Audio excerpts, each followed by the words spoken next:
Hi, it's Simon here from Adventure Series. We're just looking at the Ecoflow battery. I'm just going to flip the camera so that you can see it. So we just got back from a week overlanding in the Outer Hebrides in Scotland and took the Ecoflow battery new to the vehicle to see whether it was better than a leisure battery, etc.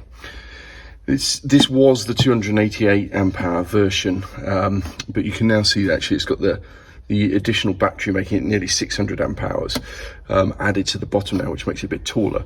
The reason for that, and what I discovered was, although the 288 on its own can power the fridge and a few other, charge the phone, etc. And I think I did a test and look at a previous video, 19 hours I think it lasted before it flattened the battery.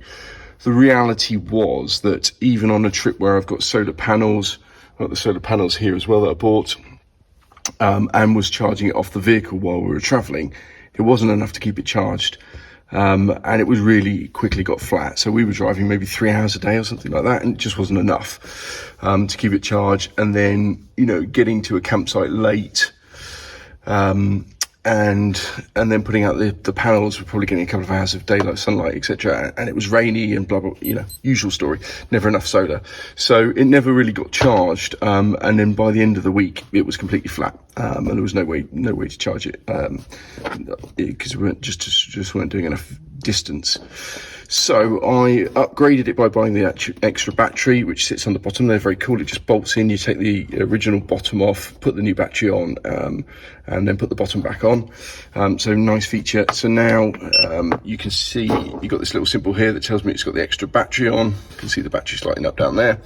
So now I've got double the capacity. So I'm about to go to France for 2 weeks, again in the Land Rover. So we'll see whether that works. The thing that I bought, which I think is genius, so I bought this off eBay.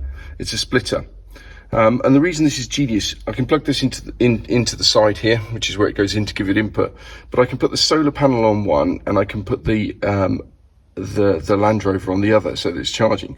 So that I can have a cable that just goes out the window for the solar panels when it parks up, and it's still attached to the vehicle when I need it to, or I can take it off the vehicle via plug here at the back. So I've got this is my vehicle supply here, which will go in there. The reason why that is genius is because you forget either that you've left it on the vehicle and so you've parked up overnight and it's been draining the main battery, because it can, or you have to then clamber around in the back to pull out the cable, put in the solar, etc. So I think this just allows you to have them both connected at the same time and then just connect into it. So I think it's like 3 or 4 quid. So you want to go get yourself one of those, because that seems to work. Hopefully this little bit of information was of interest.